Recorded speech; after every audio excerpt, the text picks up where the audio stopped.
es modelado de un front-end para Bluetooth de baja energía con MATLAB.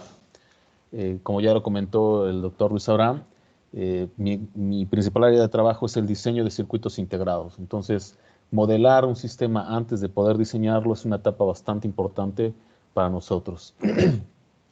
La plática la vamos a tratar en base a una pequeña introducción, arquitecturas de transmisores y receptores, cómo vamos a hacer el modelado y la simulación, y en específico vamos a hablar de un bloque que tiene MATLAB para poder hacer este tipo de modelado. Bueno, antes que nada, Bluetooth, ¿para qué sirve? Bueno, Bluetooth es un estándar que se creó por ahí de 1999 con el objetivo de poder comunicar a dos dispositivos sin el uso de cables. Ese es el principal objetivo de Bluetooth.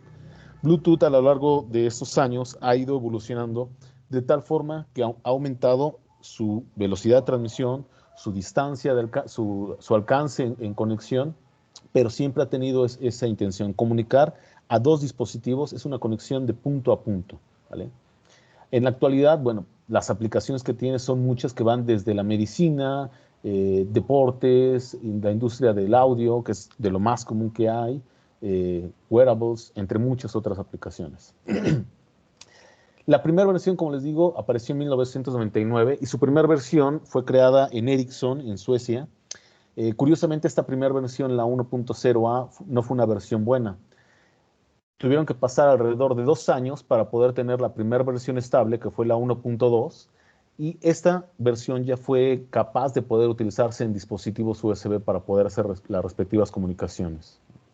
Posteriormente salió una evolución que fue Bluetooth 2.0, la cual ya tenía velocidades hasta de 3 megabits por segundo. Conforme fue aumentando la demanda de Bluetooth, se dieron cuenta que esta velocidad no era suficiente. ¿Por qué? Porque el objetivo o las aplicaciones más comunes que se tenían para Bluetooth era el audio o streaming. Entonces no era suficiente esta tasa de datos y ya con Bluetooth 3 se subió hasta los 24 megabits por segundo. En 2010 empezó a crearse Bluetooth 4, también conocido como Bluetooth de baja energía. Lo interesante de acá es la velocidad prácticamente es la misma que Bluetooth 3, pero el consumo de energía que tuvo Bluetooth de baja energía fue a la mitad con respecto a su predecesor, que fue la versión 3. Entonces esto fue bastante revolucionario. ¿Cómo lo hicieron? Ellos, los diseñadores de Bluetooth, literalmente se metieron a la capa física y crearon nuevas capas en su capa física para poder aumentar la tasa y reduciendo el consumo de energía. En la actualidad, la versión más actual es Bluetooth 5 con una velocidad de 50 megabits y lo interesante es que ahora ya tienes un alcance hasta de 100 metros. Todavía con Bluetooth 3 el alcance era de 10 metros. Ahora ya puedes tener hasta 100 metros, obviamente con línea de vista, lo cual esto repercute que vas a tener una potencia a la antena de transmisión de 20 dBm, lo cual es aproximadamente 3.16 volts. Esto es un dato interesante y quiero que lo veamos de la siguiente forma.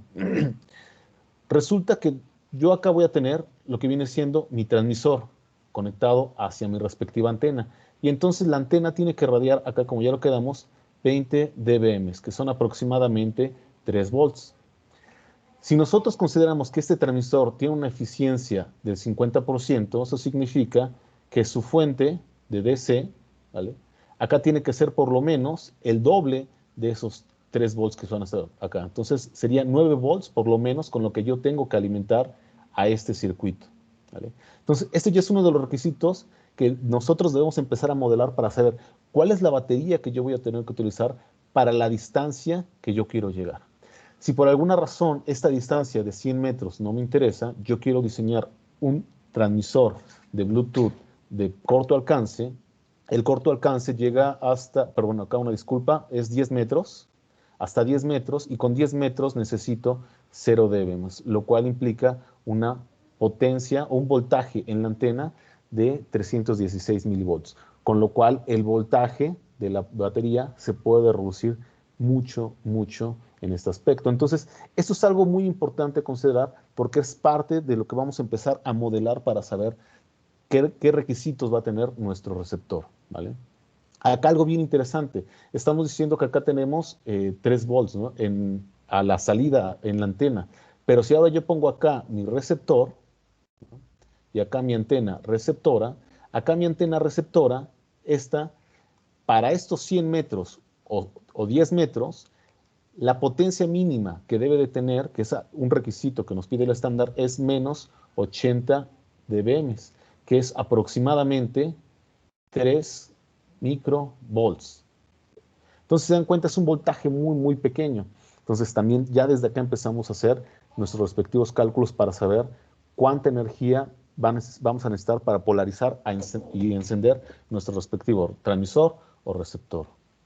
Bueno, estos respectivos transmisores o receptores, hay muchos. En el mercado, en la actualidad, hay bastantes. Uno de los primeros que se empezó a utilizar son los heterodinios.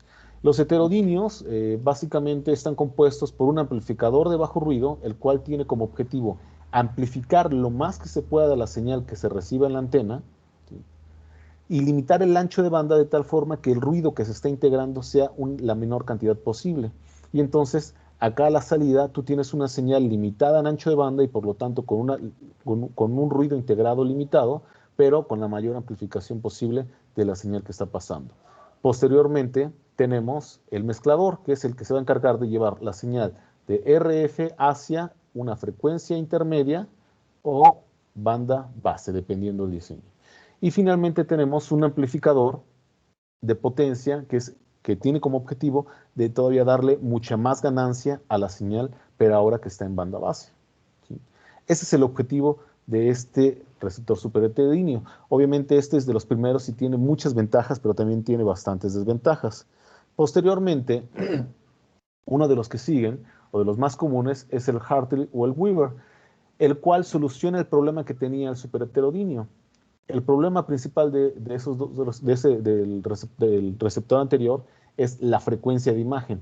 La frecuencia de imagen es una frecuencia en la cual nos puede meter ruido o distorsión a todo nuestro proceso de recepción de la señal.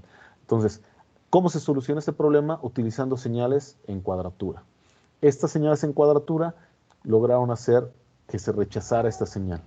Entonces, esa es la topología que se utilizó para poder solucionar ese problema.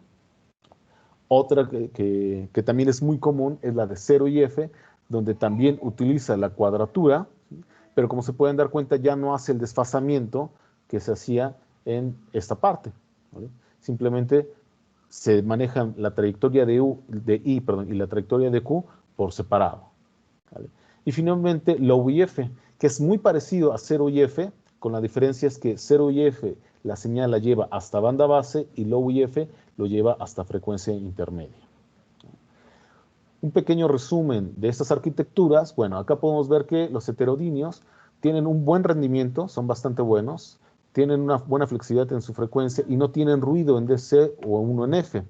Sin embargo, tienen un alto consumo en potencia. Esto implica que para Bluetooth de baja energía, este ya no sería una buena opción, ¿vale?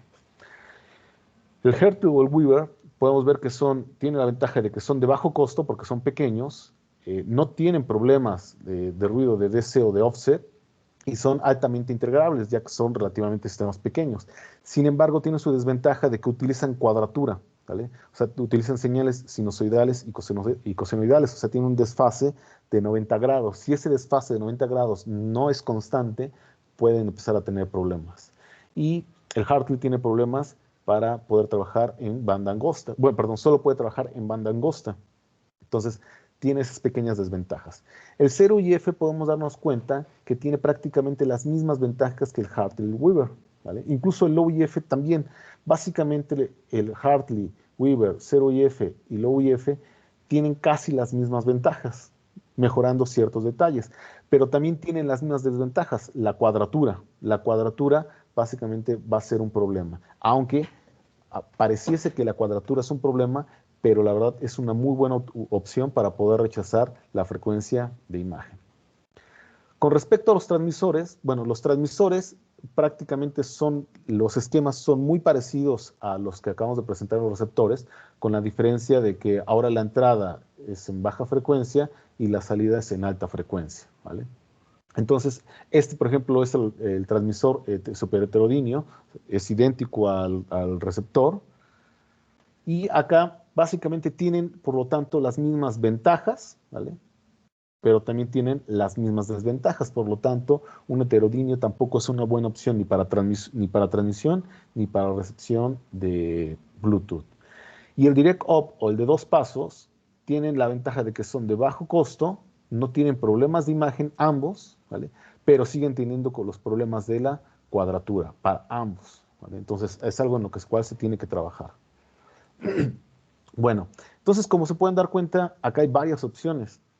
Hay un artículo en el cual se hace un estudio de todos estos receptores y transmisores, cuáles son las mejores opciones. Y acá podemos ver que para Bluetooth, para este caso acá en Bluetooth, el más común o el que más se utiliza es Low IF. Esto es para recepción. Para recepción el más común para utilizar es Low IF. Y con el caso del transmisor, el mejor o el de los más reportados es Direct Up, conversión directa. Entonces, en función de eso, nosotros podemos empezar a modelar, porque este artículo no dice por qué es los que más se utilizan, simplemente se dice que es el que más se reporta para trabajar en Bluetooth. Por lo tanto, para nosotros poder saber cuál de todos es el idóneo o el mejor, pues lo que nos conviene ahora es empezar a modelarlo, no simplemente seguir con lo que están haciendo otras personas.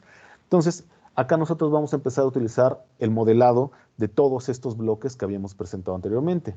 Ahora, para hacer el modelado, las herramientas comunes que se utilizan es Coware, Mentor Graphics, Cadence o MathWorks. Estas empresas se dedican precisamente a darte herramientas de simulación, las cuales no necesariamente necesitas tener elementos a nivel transistor o a nivel discreto, sino simplemente puedes describir el dispositivo el cual tú quieres que se comporte, por ejemplo, como un amplificador, como un oscilador, como un mixer, y entonces en función de ese comportamiento, ver qué puedes o no puedes hacerle para alcanzar ciertos requisitos que te va a pedir un estándar. En esta plática nosotros nos vamos a enfocar a MathWorks. Sin embargo, Cadence y Mentor son también muy buenas opciones y Cadence y Mentors, la UAP los tiene y estos estoy seguro que los tienen porque colaboro con el doctor Víctor Rodolfo y esta herramienta la utiliza mucho. Entonces, Cadence es una de las herramientas principales para el diseño de circuitos integrados en modo mixto, o sea, analógico y digital. Entonces, es una muy buena herramienta para poder hacer todo el flujo ahí. ¿Cuál es la ventaja y la desventaja de Cadence y Mentor con respecto a MathWorks? Bueno, Cadence y Mentor, literalmente, para poder hacer todo el modelado, lo que necesitas es hacer una descripción del dispositivo el cual tú quieres modelar. Básicamente lo que tú vas a tener entonces son cajas negras en las cuales tú vas a poner código, ¿vale? Este código puede ser un VHDL, un Verilog o cualquier otro lenguaje de alto nivel para poder decir en función de ecuaciones de cómo se comporta esto que puede ser, por ejemplo, un amplificador o un oscilador. Y entonces tú ya tienes acá tus entradas y tus salidas. Eso es algo que hace Cadence Mentor. Por lo tanto, al momento que tú describes esta caja negra en función de ecuaciones, pues tienes la ventaja de que tú ese circuito lo puedes empezar a proponer desde cero o puedes proponer nuevos circuitos y entonces van a estar a trabajar desde cero. A diferencia de MATLAB, MATLAB en realidad no tienes ningún lenguaje de programación. Con MATLAB lo único que vamos a estar agarrando son las herramientas de Simulink y estos cuadritos. Este cuadrito, por ejemplo, ya es un amplificador, este cuadrito ya es un mixer, este cuadrito ya es un oscilador, o sea, ya tenemos programado cada uno de ellos. Entonces, para aquellos que les cuesta un poco de trabajo la programación, pues tiene MATLAB la ventaja de que ya tienes esas herramientas, ¿vale? Entonces, así es básicamente cómo funciona MATLAB, perdón. Bueno, la herramienta de interés que vamos a utilizar en este caso es RFBlockset. Básicamente es un conjunto de herramientas que tiene Simulink para poder precisamente analizar todos estos dispositivos. En el RFBlockset tú tienes amplificadores, tienes filtros, tienes incluso antenas, moduladores, tienes una cantidad impresionante de dispositivos en los cuales van a trabajar en radiofrecuencia. Esa es una de las ventajas principales, ¿vale? Entonces nos proporciona una biblioteca muy vasta, tanto de elementos como de procesos de simulación que nos pueden interesar como distorsión, ruido, ganancia, aislamiento de puertos, análisis con parámetros S, y podemos analizar desde una etapa, por ejemplo, un amplificador de bajo ruido, como también podemos analizar todo un transmisor, ¿vale? Desde la etapa de recepción, modulación, demodulación, todo el proceso que se les pueda ocurrir, ¿va? Entonces, esa es una de las grandes ventajas que tiene MATLAB, que no necesitas como tal hacer programación. Básicamente vas acomodando los bloques para poder empezar a trabajar.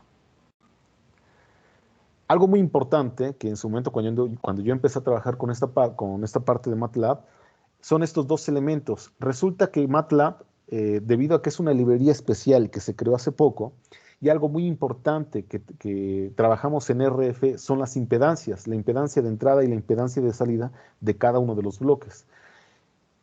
Esto nos lleva a un problema con respecto a Simulink. Simulink, sus herramientas básicas, o sea, sus fuentes, sus scopes, o sea, todas las librerías que tiene Simulink, no es de interés la impedancia, por lo tanto, eso conlleva un problema a utilizar esta herramienta con las herramientas de RF. Por lo tanto, RF Block Set vamos a utilizar mucho estas dos herramientas, el Input Port y el Output Port. Básicamente este nos va a traducir la señal que esté generando Simulink, ¿vale? Que puede ser una señal sinusoidal, unos bits, una modulación, a una señal, a una onda, ¿vale? Donde esa onda ya es la portadora, la cual ya lleva la información que va a procesarse en RF, ¿vale? Y lo mismo, para meter la señal necesitamos este puerto como también para sacar la señal hacia un scope o hacia otro dispositivo a utilizar, ¿sí? Bueno, entonces vamos a empezar acá con MATLAB. Ese es el circuito que tenemos para poder modelar precisamente, acá solamente tenemos el receptor, vamos a modelar el receptor. El receptor está acá. Este receptor que tenemos, permítame un momento. Bueno, este receptor que tenemos acá es un receptor Weaver, el cual tiene la ventaja de que nos va a cancelar la frecuencia de imagen. Y, permítame un momento, creo que se está trabando. Disculpen. Bueno, en lo que empieza a cargar, no sé si alguien tenga alguna duda o pregunta. Ah, ya, perdón. ¿No? Bueno, entonces este ya viene siendo mi receptor, ¿vale?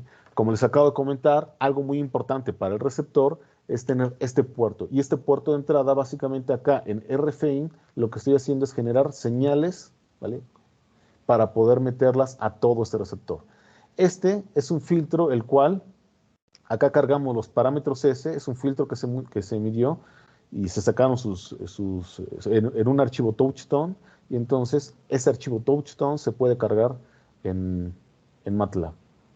Después, como pueden darse cuenta, bueno, déjenme separar esto acá para que puedan ver, hacer la comparación con el Weaver. Acá lo tenemos. Quiero que se den cuenta es esto, ¿no? El Weaver, que necesitamos una antena, que esta impedancia es la que funciona como la antena, ¿vale? Para modelar la impedancia de los 50 ohms de la antena, el filtro, ¿vale? Lo tenemos en esta sección, el amplificador de bajo ruido que está acá, ¿vale? El mixer, donde acá ponemos dos mixers, ¿vale? Y como tenemos en cuadratura, simplemente metemos una señal sinusoidal y luego este circuito es el que nos va a generar la cuadratura, de tal forma que de un lado tenemos el seno y del otro lado tenemos el coseno. Después, en esta sección, tenemos nuestro desplazamiento de 90 grados, que es el que se está marcando acá, y luego se hace la suma para obtener ya la salida. Y este sería mi amplificador, ¿vale? A la salida para todavía poderle dar más ganancia. Y ya como etapa final, la salida, ¿vale? Esta salida es muy importante porque si no pongo esta salida, como ya lo comentamos, no voy a poder visualizarlo en un scope, ¿va? Bueno, para poder hacer las señales que estamos generando, este es todo mi circuito para poder generar la señal ya modulada en RF. Y como pueden darse cuenta, tengo tres señales. Esta señal azul es mi señal en RF, o sea, es la señal de Bluetooth que yo quiero recibir. Esta es la frecuencia de imagen. Para poder primero entender la frecuencia de imagen, creo que vean esto, la frecuencia de imagen se da por la misma multiplicación, la convolución que se hace de las señales. Y bueno, como bien saben, una señal que tenemos en frecuencia se va a multiplicar con lo que viene siendo la portadora. y esto va a generar esta convolución de estas dos señales, que es en el dominio de la frecuencia, nos va a hacer el desplazamiento de este espectro que estaba en alta frecuencia hacia baja frecuencia. El problema está en que cuando yo quiero esta señal, omega 1, cuando yo quiero esta señal, omega 1, alrededor de omega 1 puede haber otras señales. Y entonces, al momento que yo tengo acá mi portadora no solamente va a trasladar a omega 1, sino también va a hacer el corrimiento de frecuencia hacia omega 2.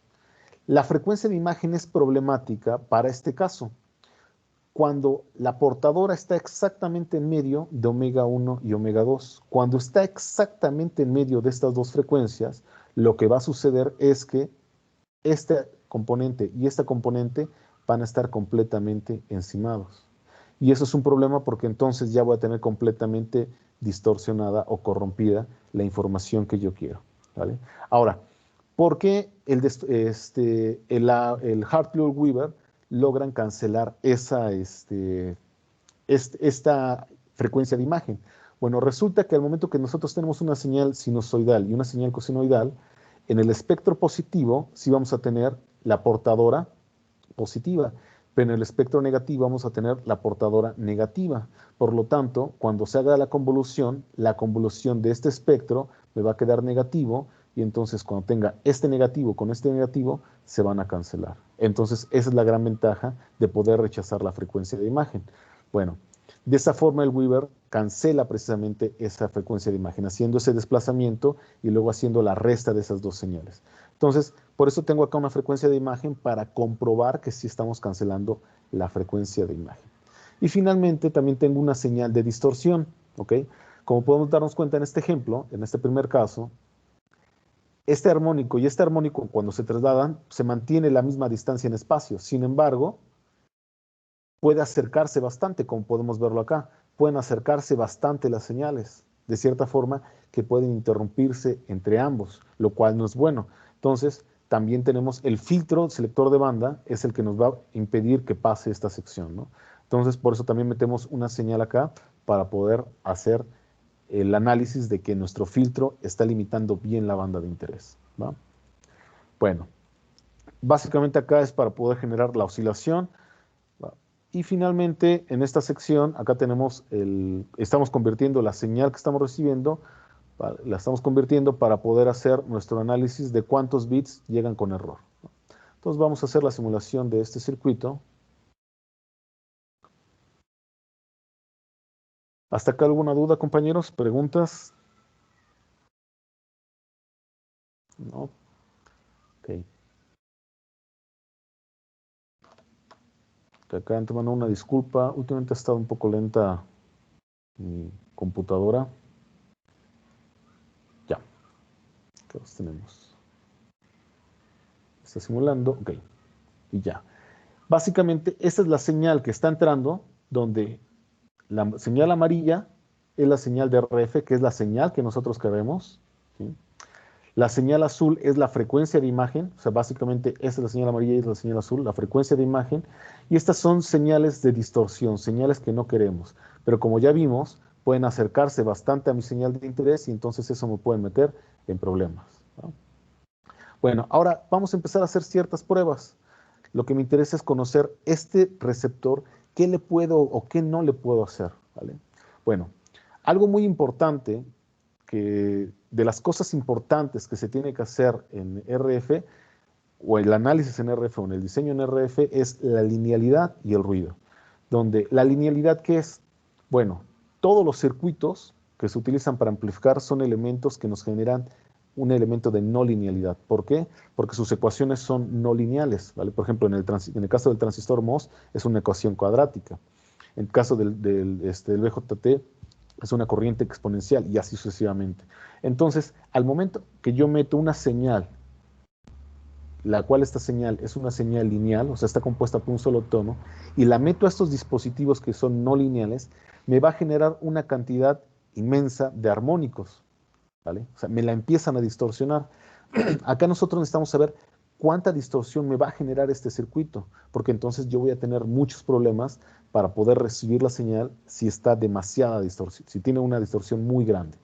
Entonces, para esto, lo que nosotros utilizamos es la medición del IP. Entonces, acá nos centramos al amplificador, al LNA, ¿sí? Y acá en no linealidad nos pone el IP2 y el IP3. Primero el IP2 y el IP3, ¿qué significan? Bueno, el IP2 y el IP3 significan que cuando yo tengo el IP2, nos está diciendo, si por ejemplo, si yo tengo un IP2 de 10 decibeles, de 10 dBm, ¿vale? Lo que me está diciendo es que a 10 dBm de entrada, cuando esta señal tiene una energía de 10 dBm, este armónico, que es el que a mí me interesa, omega 0, y el segundo armónico tienen exactamente la misma altura. Y eso es algo bastante malo. Pero, curiosamente, el IP2 no es de tanto interés, porque relativamente este y este elemento son lejanos, por lo tanto no hay tanto problema. El que sí me interesa es el IP3. El IP3 me dice exactamente lo mismo que el IP2. Me dice, por ejemplo, que a una potencia de entrada de 10 dBm, ¿sí?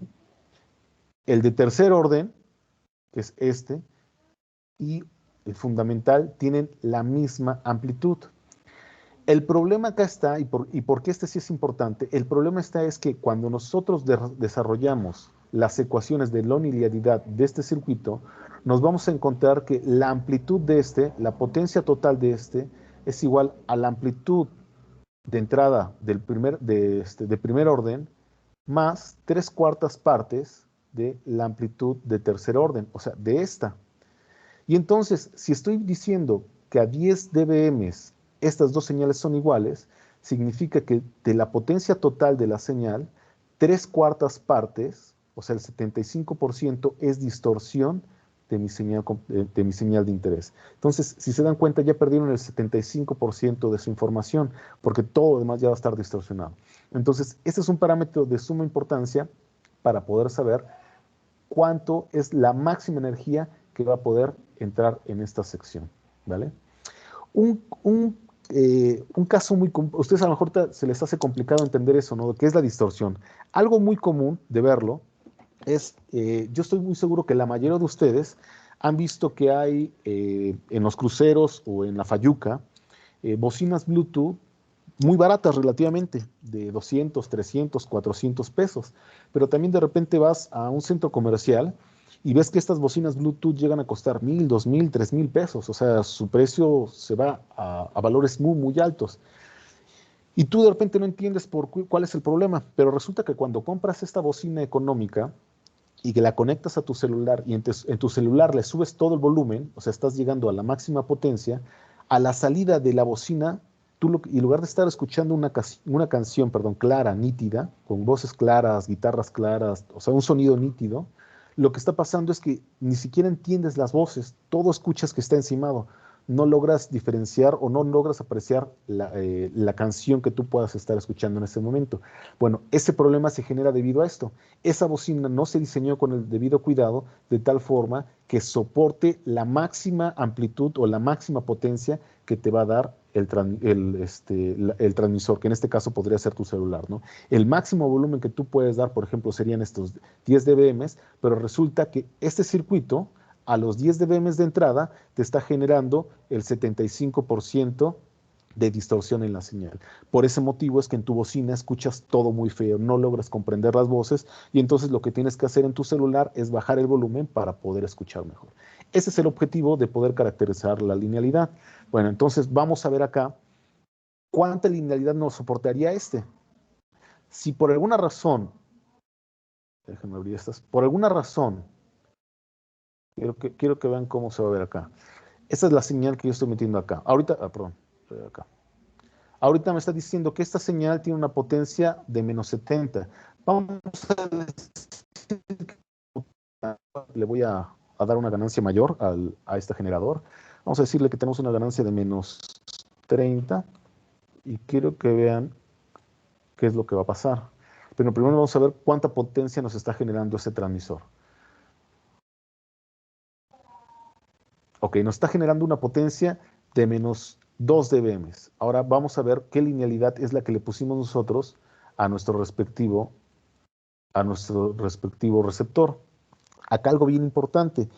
Para un receptor, nos dice la ecuación de la linealidad que el elemento que más nos va a perjudicar en la linealidad es el último.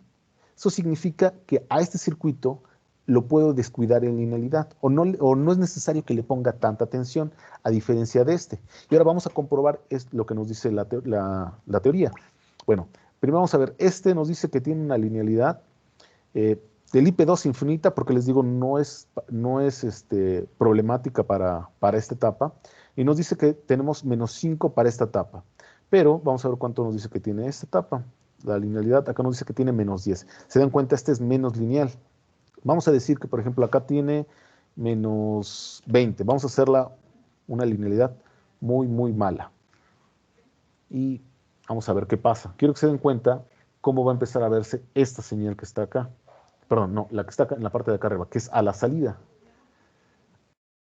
Esta es la señal que yo tengo. Idealmente, esta señal y esta señal, o la figura, esta figura y esta figura deben de ser lo más parecidos posibles.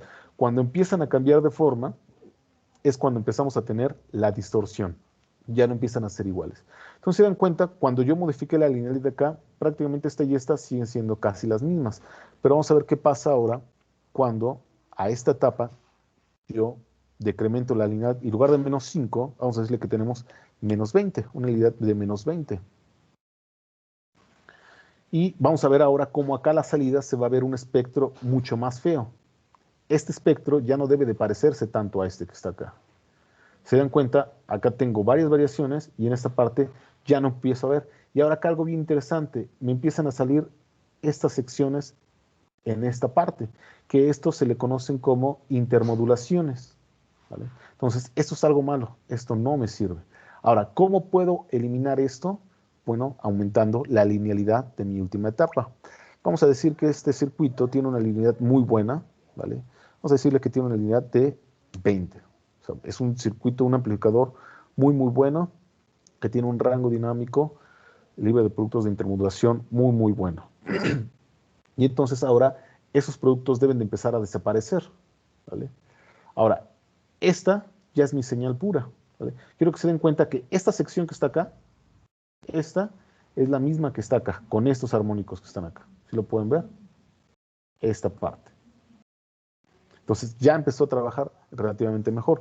Obviamente puede empezar a corregir, a poner mejor o peor estas linealidades. Por ejemplo, acá le puedo poner 0 decibeles y podemos ver cómo va a empezar a mejorar o empeorar mi respectiva señal. Básicamente, esto es a lo que yo me refiero con el modelado, ¿no? Yo voy a ver en función de la señal que yo estoy generando, de la potencia que yo estoy generando o de la que quiero que reciba este receptor, qué características de linealidad va a tener cada una de estas etapas. ¿Vale? Quiero que se den cuenta acá que la linealidad que yo le puse a esto bajó mucho más estos armónicos que estaban en esta sección, ¿vale? Porque este sí me estaba distorsionando, ¿vale? Y entonces seguimos teniendo prácticamente esta misma señal. Pero también el mixer nos puede estar metiendo distorsión, entonces vamos a manejar esta distorsión, ¿no? Por ejemplo, acá nos está diciendo que tiene 0, perdón, -5. Vamos a darle un IP de 0. Y entonces, relativamente esto debe de mejorar el aspecto de este espectro. Algo muy importante, compañeros, para el modelado o para RF, para poder detectar bien las señales, es que necesito que el espectro que estoy recibiendo sea lo más parecido, lo más fiel al espectro, ¿vale?, que voy a sacar de mi circuito. Eso es algo bien, bien importante, ¿sí? Y entonces, si se dan cuenta, la primera prueba que estoy haciendo es en función de cuánta potencia voy a estar metiendo a la entrada, ¿no? Es lo que decíamos hace rato. Por ejemplo, para Bluetooth, para alcanzar una distancia de 100 metros, decíamos que necesitamos una potencia de -20, ¿no? Perdón, de 20, de 20 dBm. O sea, se dan cuenta, me está faltando mucho. Eso significa que los requisitos para los amplificadores, para el mixer, en cuestiones de linealidad, van a ser muy, muy exigentes, ¿vale? Y apenas estoy en 0 dBm, que sería, que supone que es lo que tiene que estar enviando, ¿sí? Bueno, ahora vamos a ver con respecto a ruido. Con respecto a ruido, es algo bien interesante. Para el ruido, la medición que se hace es la figura de ruido, donde la figura de ruido básicamente me dice cuánto se degrada el SNR de la entrada, perdón, con respecto al SNR de la salida. Lo ideal es que este SNR y este SNR, o sea, la distancia que hay de acá hacia acá, que esa distancia que hay de acá hacia acá, de la entrada y la salida sea la misma. Si esa distancia de la entrada y la salida es la misma, voy a tener un SNR de 1 o lo que equivale a 0 dB. O sea, esto es lo mejor que me puede pasar, ¿vale? ¿Y por qué es lo mejor que me puede pasar? Porque significa que este circuito que yo tengo acá no está generando nada de ruido, ¿vale? No está generando nada de ruido. El ruido, si este circuito es ideal y no me está generando nada de ruido, el único ruido que se me puede agregar es el ruido de la banda de imagen, que el filtro me debe de estar cancelando esta banda y entonces, si el filtro, si en esta sección yo tengo un filtro de esta forma, ¿sí?, que hace esto, entonces este ruido prácticamente es cero y esta señal no está llegando a este punto, ¿va? Pero, por desgracia, estos elementos no son ideales, son ruidosos, se me va a generar ruido. Por lo tanto, acá yo voy a tener también una sección de ruido. Eso significa que el SNR de la salida va a ser menor con respecto al SNR de la entrada. Por lo tanto, algo bueno relativamente, ¿vale?, es que yo tenga una figura de ruido, ¿sí?, de el doble. Eso significa que el ruido que está generando el circuito es el mismo ruido que está generando en el canal y por lo tanto es una figura de ruido de 2 veces, se está duplicando el ruido básicamente, ¿no? O el SNR se fue a la mitad, ¿no? Y esto equivale a 3 decibeles. ¿Sí? Esto todavía es algo en los libros, si lo leemos, es algo que se busca. Siempre vamos a intentar diseñar dispositivos que la figura de ruido sea por lo menos de 3 decibeles. Pero en la vida real, ya al momento de implementar y diseñar circuitos, pues resulta que esto es algo muy, muy difícil. Hacer que la figura de ruido sea de 3 decibeles, esto no es posible. Entonces, a nivel práctico y por estándar, se dice que si tú tienes una figura de ruido de entre los 3, ¿vale?, a los 10 dBs, esto ya es una figura de ruido con la cual tú puedes estar trabajando, ¿sí? Entonces, vamos a empezar también a modelar nuestro circuito en función de ese ruido, para saber cuánto ruido nosotros vamos a poder tenerle. Acá algo bien importante, el ruido que estamos metiendo en el canal es el ruido térmico a temperatura ambiente, ¿sí? Entonces, ahora vamos a ver nuestro circuito, cómo se va a comportar con respecto al ruido.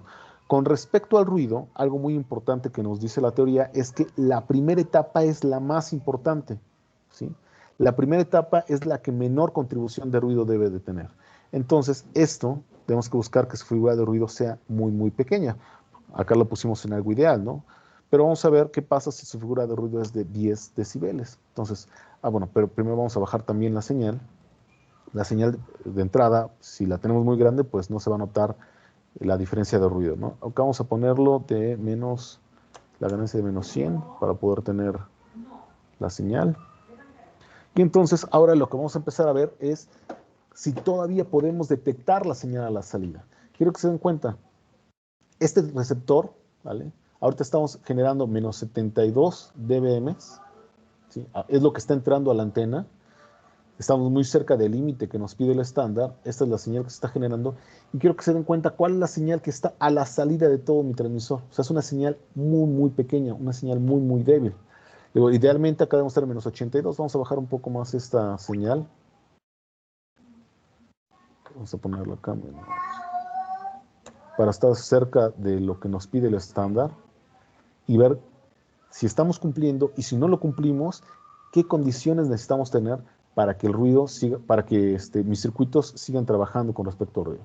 Quiero que se den cuenta, acá tenemos una potencia de menos 82 y ahora sí a la salida ya no tenemos señal. La señal completamente se murió. Esta es la señal que está recibiendo nuestro receptor, pero acá literalmente ya no la tenemos, ya no podemos ver. Entonces, ahora, ¿qué es lo que tenemos que hacer? Empezar a modificar nuestros circuitos, los parámetros de nuestro circuito, para ver qué podemos moverle para que todavía sea funcional y pueda recibir la señal cuando estas señales estén llegando con menos 82 dBm. Entonces, acá lo primero siempre va a ser lo posible bajar este ruido. Entonces acá vamos a dejarlo, por ejemplo, en 5. Vamos a ver si en 5, una figura de error 5, ya puede empezar a trabajar. Entonces, básicamente lo que estamos haciendo ahorita, compañeros, es en función de los parámetros que estuvimos viendo, de las partes importantes del ruido de linealidad, ver cuáles serían los valores ideales para todavía poder empezar a detectar la señal. Entonces, quiero que se den cuenta que acá más o menos ya se empieza a ver acá la señal. ¿Sí están de acuerdo? Y quiero que se den cuenta que no he movido la ganancia. O sea, básicamente la ganancia, o sea, el factor de amplificación de todo mi circuito sigue siendo la misma, ¿vale? O sea, no he movido la etapa de ganancia. Por ejemplo, este me está dando una ganancia de 18 dB. Este siguiente amplificador tengo una ganancia de 10 dB. O sea, la ganancia no la he movido. Lo único que he movido es la figura de ruido, ¿sí? Entonces, esta es la etapa más importante para poder hacer esa detección. Ahora, un trabajo muy importante que en la actualidad se está haciendo, se está buscando que los receptores y los transmisores, pues, debido al Internet de las cosas, puedan trabajar por largos periodos, pero consumiendo una cantidad de energía muy, muy pequeña. Y entonces esto está llevando a los diseñadores de circuitos integrados a buscar nuevas topologías, nuevos circuitos, ya no utilizar estos circuitos convencionales, porque a pesar de que son buenos y son funcionales, pero no necesariamente se están adaptando bien al estándar. Entonces, un trabajo en el cual estuvimos trabajando una temporada es decir, ¿qué pasa si yo quito el amplificador de bajo ruido?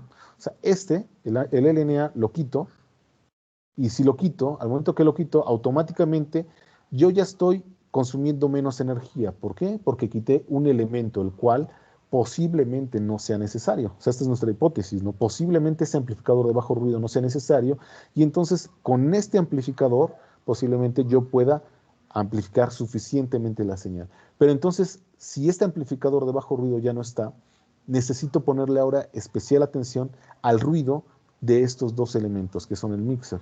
Entonces, acá tengo que ver cuánto ruido me va a soportar. Este me está diciendo que tiene un ruido de 10.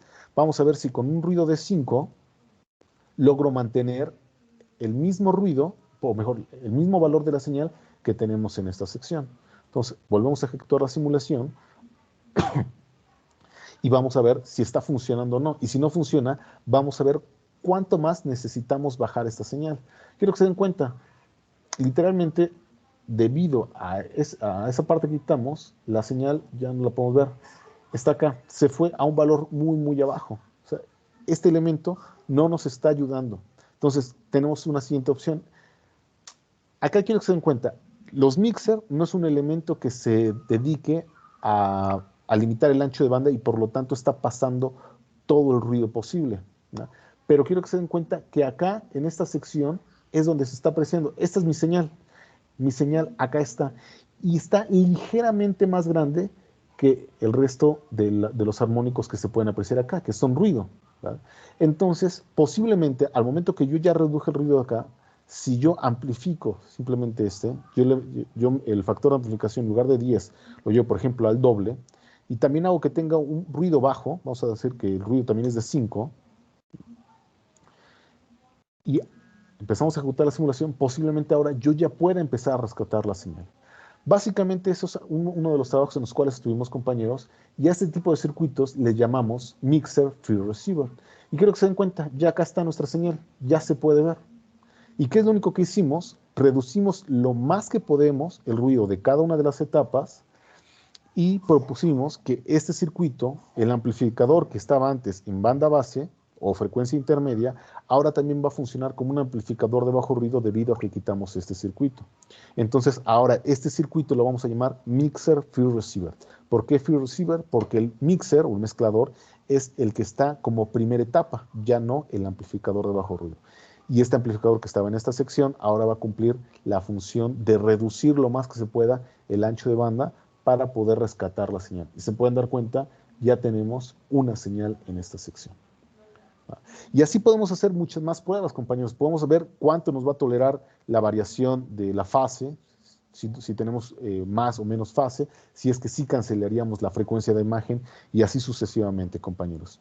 ¿Vale? Entonces, el modelado con MATLAB es un modelado muy interesante, básicamente parte de una hipótesis que tú tengas, lo plasmas acá con tus bloques de RF Block Set y entonces empiezas a hacer las pruebas en función de las ecuaciones que tú tengas, ¿no? La ecuación de linealidad, la ecuación de ruido, la ecuación del aislamiento de puertos, todas las ecuaciones que tú tengas de tu transmisor o tu receptor o de tu path loss para poder empezar a trabajar en función de esto. Algo que ya no pude hacer, compañeros, si es por falta de tiempo, yo acá les estoy presentando las señales que se están generando directamente con MATLAB, pero algo bien, bien potente y bien interesante que tiene MATLAB es que literalmente utilizando MATLAB, un script con MATLAB y mandando a llamar ese script en Simulink, lo que tú puedes hacer es, en lugar de utilizar señales hipotéticas, puedes hacer uso de los dispositivos que tienes en tu computadora. Puedes utilizar directamente la tarjeta de Bluetooth y entonces acá directamente estarías leyendo la señal de Bluetooth que va a estar entrando a tu circuito. Esa es una de las grandes ventajas que tiene MATLAB con respecto a Cadence o Mentor. Como ya les dije, Cadence y Mentor, lo único que tienes es una descripción a nivel ecuaciones. Pero con MATLAB tienes la gran ventaja de que puedes utilizar los dispositivos que tienes en tu computadora y entonces empezar a hacer uso de ellos respectivamente. Digo, yo sinceramente todavía no he llegado a esa parte donde habilito el Bluetooth para poder utilizarlo acá, pero sí he hecho trabajos en los cuales utilizo el micrófono de Bluetooth para poder utilizarlo como un analizador de espectros, ¿vale? Y entonces cada vez que yo hablo tengo un analizador de espectros en tiempo real, donde la voz, así conforme yo voy hablando, va a poder verse esa señal. Y entonces yo ya puedo hacer todo el procesamiento de mi voz, ¿vale? Puedo modularla con los bloques que tiene MATLAB, puedo meterla a un transmisor de Bluetooth, mandar y paquetarla, puedo hacer todo ese procesamiento. Entonces, una de las grandes ventajas que tiene MATLAB con respecto a Cadence o Mentor para poder hacer ese modelado. Prácticamente ya tendrías una simulación con señales reales, por así decirlo. Porque acá lo que nosotros estamos haciendo, estamos metiendo valores hipotéticos, ¿no? Ganancias hipotéticas a mi señal de modulación, un ruido hipotético, y acá no, porque literalmente el ruido que tendría, si yo estoy utilizando, por ejemplo, el micrófono, sería el ruido del medio ambiente que hay, sería el ruido de toda la circuitería que tiene la computadora, todo ese ruido se podría estar viendo en esta sección, ¿vale? Entonces, digo, MATLAB es una herramienta muy, muy potente, yo tengo muchos años trabajándola, eh, debo reconocer que todavía no la conozco al 100%, pero pueden hacer hasta lo que no se imaginen, compañeros. Entonces, bueno, eso tiene que ver con todo, con esta pequeña plática que les presenté. Espero que haya sido de su interés y haya sido enriquecedora para ustedes. No sé si tengan alguna duda, pregunta, comentario o sugerencia. Muchas gracias, doctor. Vamos a pasar a la ronda de preguntas. Ya saben la dinámica. Si alguien tiene alguna inquietud, levante la manita para que podamos darle la palabra y lo hagamos de forma ordenada. Jorge, adelante. Muchas gracias, muy buenas tardes. Yo tengo una pregunta un poco en la parte técnica. Cuando usted mueve algún parámetro en MATLAB, ¿eso cómo se representa físicamente en un diseño o en un circuito ya físico? Esa sería una duda curiosa para alguien que no tiene, bueno, mucha experiencia en ese campo. O ya, o sea, ajá, por ejemplo, me hablas de la linealidad que yo moví, cómo se vería en el circuito, ¿no? ¿Me estás diciendo? Exactamente, sí. Ok, sí, es una pregunta muy interesante. Bueno, por ejemplo, ahorita, déjame abrir déjame, ahí donde estoy, acá. Bueno, literalmente, ahorita tú viste que yo tenía un cuadrito acá, y ese cuadrito acá se le llamaba un LNA, ¿vale? Para este LNA hay muchos tipos de circuitos, ¿no? El más sencillo podría ser ¿vale? Con un transistor MOS, donde acá sería la entrada. Bueno, literalmente este podría ser nuestro circuito y ahora este podría ser el LNA, ¿sí? Pero acá, como te diste cuenta, los parámetros que yo movía era la figura de ruido o el IP3, ¿vale? Esos son los parámetros que yo tengo. ¿Qué es lo que tienes que hacer acá? Literalmente lo que tú tienes que hacer acá es primero obtener las ecuaciones de este circuito, ¿vale? La ecuación de ruido, la ecuación de linealidad, y entonces esas ecuaciones, ver si este circuito es suficiente, ¿vale? Por ejemplo, lo más sencillo, este es el circuito más sencillo, y de este circuito te dice que para el ruido, pues el ruido va a ser proporcional a la resistencia que tú tengas acá y a la transconductancia que tú tengas acá. Por lo tanto, eso implica que si yo quiero un ruido pequeño, la resistencia que yo tengo en esta sección tiene que ser una resistencia muy pequeña, porque el ruido es directamente proporcional a la resistencia. Entonces, entre más pequeña sea la resistencia, es mejor, ¿vale? Esa sería como que la opción acá. Sin embargo, también hablamos de linealidad.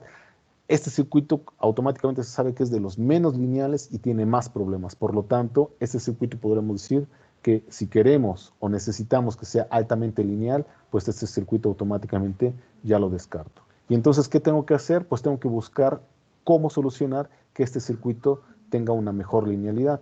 Bueno, resulta que este circuito, para poder mejorar la linealidad, pues lo que se hace es simplemente aumentamos una resistencia en esta sección. Y ya su linealidad empieza a ser relativamente un poco mejor, ¿vale? Relativamente un poco mejor. Entonces, cuando yo meto esta resistencia, ahora analizo si alcanzo la linealidad con estos valores, ¿no? Veo si los valores de resistencia y transconductancia van a ser suficientes para alcanzar este valor, y si no son suficientes, pues voy a tener que buscar otra topología o modificaciones de este circuito para poder incrementar esa linealidad. Eso es básicamente lo que vamos a tener que estar haciendo en los circuitos. Algo bien, bien importante, y es algo que yo aprendí y me enseñó casi a golpes acá el doctor Luis Abraham, es de que si tú no sacas las ecuaciones de este circuito, lo único que vas a estar haciendo es jugando, ¿vale?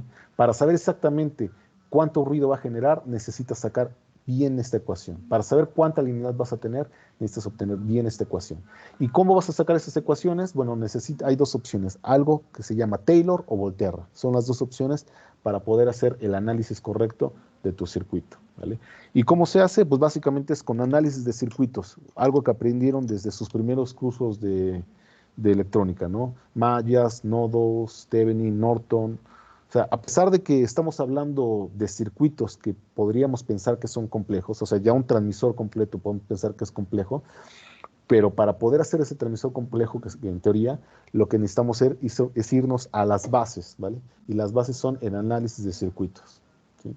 Entonces, básicamente, ¿qué necesitas? Analizar tus circuitos, sacar tus ecuaciones y ver si con tus ecuaciones llegas. Y si no llegas, ver qué le puedes poner o qué le debes de quitar, ¿va? Perfecto, muchas gracias, doctor. Gracias. Nada, con gusto. Muchas gracias, Jorge. ¿Algún otro comentario, alguna pregunta que tengan por ahí? Yo, Alejandro, quisiera saber, mencionaste que es posible habilitar los puertos de la PC y de ahí tomar la señal para meterla en la simulación. Si esto, ¿dónde lo podríamos encontrar? ¿Existe algún tutorial en algún lado, algún sitio web donde venga de forma más, digamos, con ejemplos o algo así? Sí, literalmente en la misma página de MATLAB, la gran ventaja es que MATLAB casi hace todo por nosotros, la verdad. MATLAB, su ayuda, su help es bastante bueno. Entonces, cuando tú quieres habilitar algún puerto, cuando quieres grabar audio, literalmente te vas a su ayuda y le pones cómo leer audio, cómo grabar audio, y te saca ya los códigos, ya te saca los códigos. Ya lo demás es un poco más inventiva de uno, ¿no? De moverle para que se ajuste a ciertas frecuencias que tú quieres, o o acomodarlo también, ¿no? Porque un problema que llega a pasar es de que, por ejemplo, lo que les decía hace un rato, ¿no? Eh, MATLAB tiene un formato para generar sus archivos. Simulink tiene otro formato para leer sus archivos. Y RF tiene otro formato. Entonces tienes que buscar que todos estos formatos sean compatibles para que se haga todo el flujo de diseño. Como tal, algún libro o algún artículo o alguna página que te diga exactamente cómo hacerlo, no. Simplemente hay como que pistas. Lo demás ya es inventiva del ingeniero para poder sacar estas cosas, ¿no? Por ejemplo, yo en un curso que di de procesamiento de señales, a unos alumnos precisamente como práctica y proyecto final, les puse que en MATLAB hicieran un analizador de espectros en tiempo real. ¿Y qué era lo que hacían? Pues su micrófono literalmente escuchaba las voces y tú veías ahí el espectro, cómo se movían o cómo se veían los armónicos. Entonces, básicamente, ¿está el código? No. ¿Qué es lo que tienes que hacer? Ver cómo lees el archivo, después cómo lo puedes pasar la FFT, todos esos pasitos. ¿Sí me explico? Pero difícil no es eso, sí, ¿eh? Ok. Te lo pregunto porque hoy en día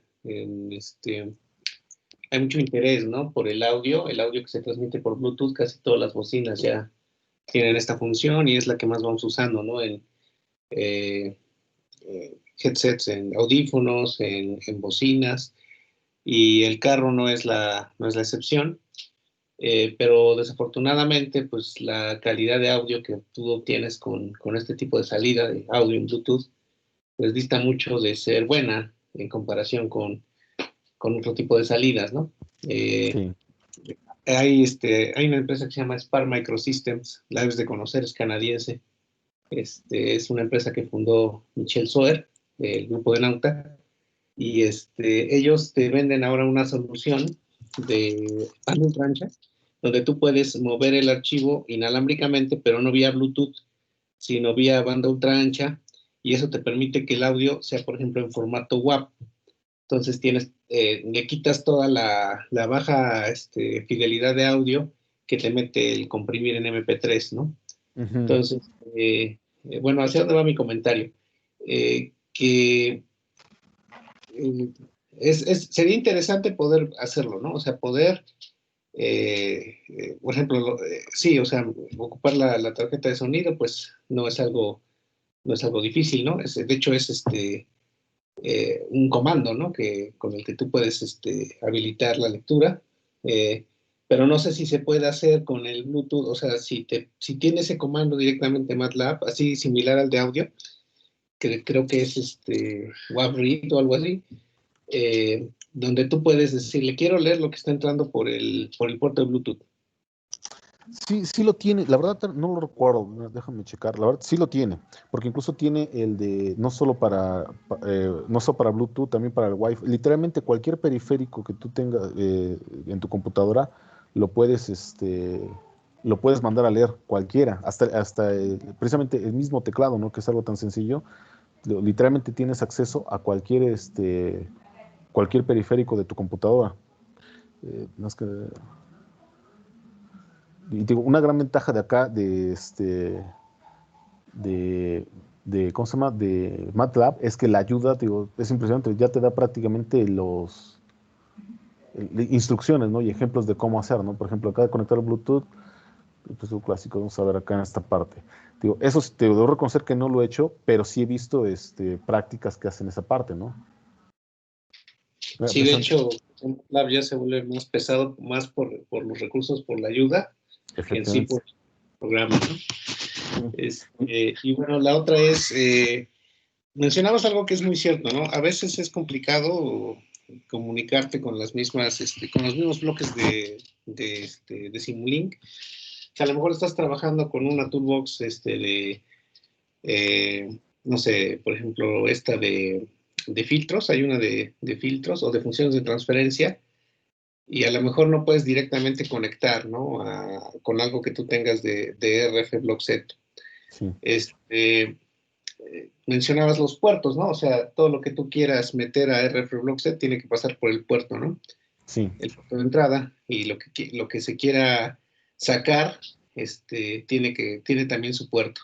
Pero si tú quieres poner algún bloque de alguna otra toolbox de Simulink dentro de tus bloquecitos que estás pegando en RF Block Set, necesariamente tienes que poner estos dos puertos de entrada-salida, aunque esté dentro aunque formen parte de un sistema más grande, o sí se puede pegar así directamente. No, forzosamente necesitas esos bloques. ¿Y cuál es el motivo? Para RF, como lo he dicho en un principio, es bien importante las impedancias de entrada y de salida. Si no tienes las impedancias de entrada y de salida, no puedes ver RF, el principal problema de RF es el acoplamiento, ¿no? Entonces, el acoplamiento es en función de la impedancia de la fuente como la impedancia de la carga. Entonces, como bien dices, todos estos filtros que tú puedes diseñar con la ecuación, o sea, literalmente tú pones tu ecuación, tu función de transferencia, y ya estarías filtrando, pero esta ecuación de transferencia no te está diciendo cuál es la impedancia de salida de ese filtro. Entonces necesitas forzosamente estos puertos de entrada y de salida, donde es lo que hace este puerto, primero te traduce la señal que tú generaste en función de corriente, voltaje o potencia, y le da una impedancia a este puerto. Entonces, eso es lo primordial. Entonces, siempre, o sea, sí puedes comunicarte con todas las demás librerías que tiene MATLAB, Simulink, perdón, sin problema alguno. Pero sí es bien, bien importante hacer la comunicación entre el input y output port para poder manejar las impedancias. Pues muchas gracias. Y está muy interesante, ¿no? Hasta hace unos años, LabVIEW parecía, no tenía quien le hiciera sombra, ¿no? En esto del hardware in the loop. Pero con todas esas nuevas capacidades que MATLAB está incorporando, pues ya se vuelve un competidor serio, ¿no? Sí, sí, sí, se ha vuelto, la verdad es muy poderoso. Lo que puedes hacer con MATLAB es infinito, tienes muchas cosas para hacer, ¿no? No sé si en la UAP tengan la cuenta académica, pero si llegan a tener la cuenta académica, la gran ventaja de MATLAB es que les está dando todos los cursos. Y tú ves la cantidad de cursos y certificaciones que te da gratuitas, es impresionante todo lo que puedes hacer, cosas que ni me imaginaba. Y que por desgracia no da tiempo de tomar todos esos cursos, ¿no? Sí, hombre. Sí, tenemos una licencia. Ahorita con la situación de la pandemia, no sé, estamos un poquito varados con algunas cosas. No sé si se pudo renovar, se ha renovado, pero durante mucho tiempo hemos tenido la licencia y año con año se ha renovado porque pues, la mayor parte de la gente allá en la facultad pues usamos MATLAB. Ahorita desconozco, por ejemplo, tuvimos problemas con Cadence, creo que ya no se pudo renovar, porque ahorita el manejo del dinero pues es mucho más burocrático de lo que solía ser. Entonces, Víctor no pudo renovar la licencia de Cadence, me parece. Creo que tenemos todavía Mentor Graphics, pero Cadence creo que no. Pero bueno, tampoco me tomes tan en serio porque no estoy completamente seguro. E ignoro cuál es la situación de MATLAB.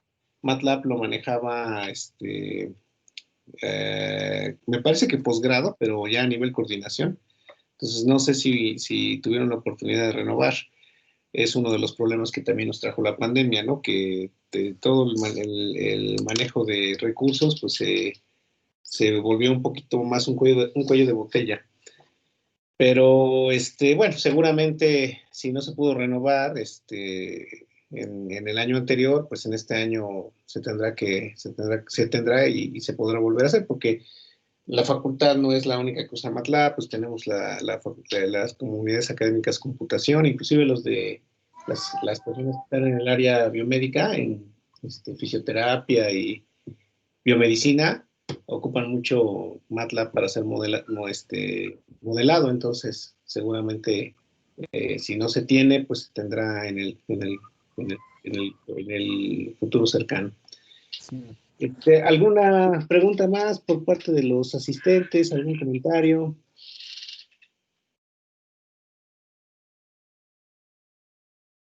Parece que ya no hay preguntas. Bueno, doctor, pues te agradecemos mucho que te hayas dado el tiempo para darnos esta plática muy interesante. Amenazamos con volverte a invitar en el futuro. Queremos conocer qué es lo que están haciendo allá en tu grupo y esperemos que más adelante pues, nos vuelvas a honrar con una de tus presentaciones. De antemano, muchas gracias por esta invitación y con gusto. Para mí las colaboraciones son algo muy enriquecedor porque aprendes cada vez más, ¿no? Y cuando gustes, estamos acá para lo que se necesite, ¿vale? Muchas gracias por la invitación. Al contrario, gracias a ti por aceptarla y por pues tomarte tu tiempo, ¿no? Sabemos que ahorita pues tu tiempo no es precisamente lo que más te sobra, ¿no? Tienes mucho trabajo y pues muchas gracias por haber preparado la plática y pues por compartir tus conocimientos aquí con los chicos de la maestría. Y bueno, un poquito más adelante te hago llegar tu constancia del seminario. Y bueno, nada más me resta comentarle a los asistentes que, pues al igual que en el periodo anterior que estuvimos teniendo el seminario a través de esta plataforma de Teams por la contingencia debido a la pandemia, pues vamos a continuar en esta modalidad. La plática de hoy inaugura este periodo del seminario en el Primavera 2021 y la próxima semana, el viernes, tendremos otro seminario. Les voy a confirmar la hora. Ya saben que ahorita el horario es flexible porque depende de la disponibilidad de los ponentes, pero por lo regular son en la tarde, ¿no? Después de la 1 de la tarde. Y bueno, pues estén al pendiente. Seguramente la doctora Olga les manda el flyer con la información. Y pues nos vemos el próximo viernes. Que todos tengan un buen fin de semana. Cuídense mucho y nos vemos la próxima semana. Muchas gracias, Alejandro. Buena tarde también. Saludos a Xochitl. Muchas gracias. Hasta luego. Bye.